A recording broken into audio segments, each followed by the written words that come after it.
Greetings, Butterfly Tribe, and welcome back to Daily Dose of Truth, which will be coming from Romans, the 8th chapter, starting at verse 24. It is written, "For in this expectation we were saved, but expectation that is seen is not expectation. For when anyone sees, does he expect it? And if we expect what we do not see, we eagerly wait for it with endurance. And in the same way, the Spirit does help in our weaknesses. For we do not know what we should pray, but the Spirit himself pleads our case for us with groanings unutterable." May Yahuwah add a blessing to the readers, hearers, and doers of his set-apart word.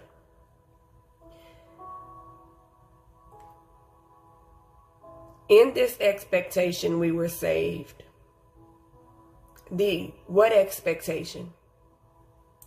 The expectation that everything that the Most High promised through his word will someday be fulfilled. We expect those things. Expectation goes along with our belief. It says, but if you see it, then it's no longer expectation. For when anyone sees, does he expect it? In other words, if you've been expecting a gift, that expectation goes away once you receive that gift in your hand. You no longer have to expect it.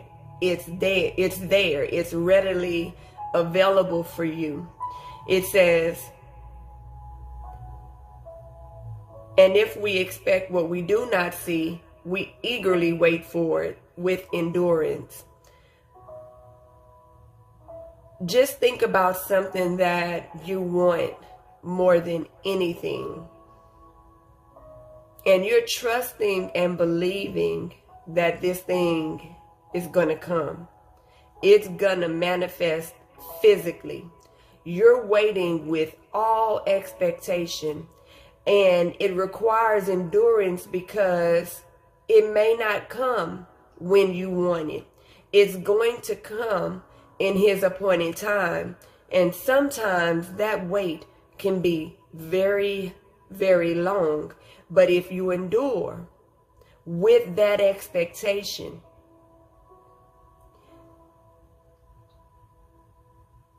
that is what we call belief.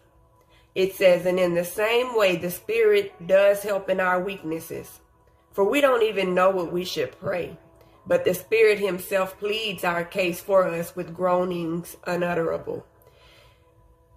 I just know the times that life presented itself to be so difficult that there were times, not only did I not know what I should pray for, there were times when I was afraid to pray, not knowing if it was going against the will of the Father. So I would simply pray, let your will be done. And in those moments, I trusted that the Spirit would go deep into my heart. And it would search out the will of the Father.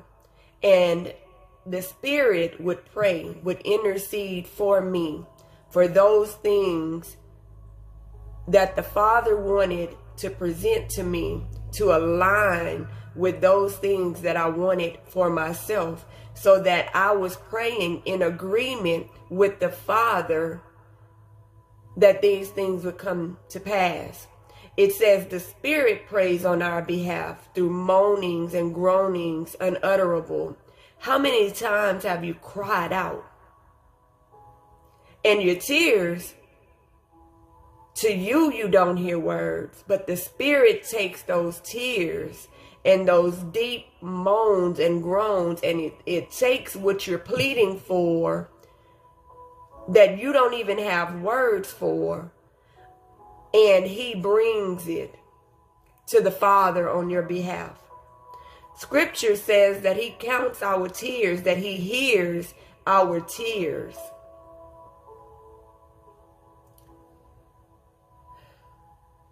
There's something special about the relationship between the children of the Most High, the Spirit which He has placed within us, His Spirit that identifies us as His children, that when His children need Him, the Spirit goes before us and takes our request to the Father on our behalf. And the only thing we have to do as children is wait in expectation that everything that should be will be. I hope you have enjoyed today's Daily Dose of Truth.